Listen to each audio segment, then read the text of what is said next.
এবার পুজোতে একটা ভালো বাফেট না খেলে আর হয় না। পুজোতে আপনার প্রিয়জনের সাথে কিছু সুন্দর মুহূর্ত কাটাতে চলে আসুন ও ক্যালকাটা আউটলেটে, যেখানে আধুনিকতার সাথে রয়েছে সংস্কৃতির একটি সুন্দর মেলবন্ধন, যেখানে কলকাতাকে সবাই ক্যালকাটা বলেই জানে।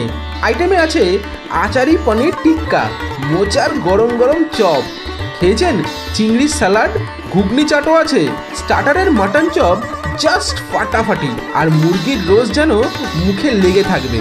মেন কোর্সের কেশর কাজু পোলাওয়ের গন্ধে পুরো ম ম করছিল।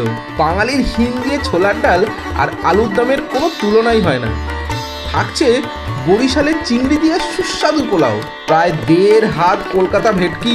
বাফেটে থাকছে বাঙালির অতি প্রিয় ডাব চিংড়িও। আর এসবের পরেও মাটন কষার জন্য পেটে একটু জায়গা রাখবেন কিন্তু। গুড় দিয়ে পায়েস, কমলাভোগ, মালপোয়া উইথ রাবড়ি, এই সব কিছুকেই এবার চেখে দেখতে আপনাকে আসতেই হবে ও ক্যালকাটাতে।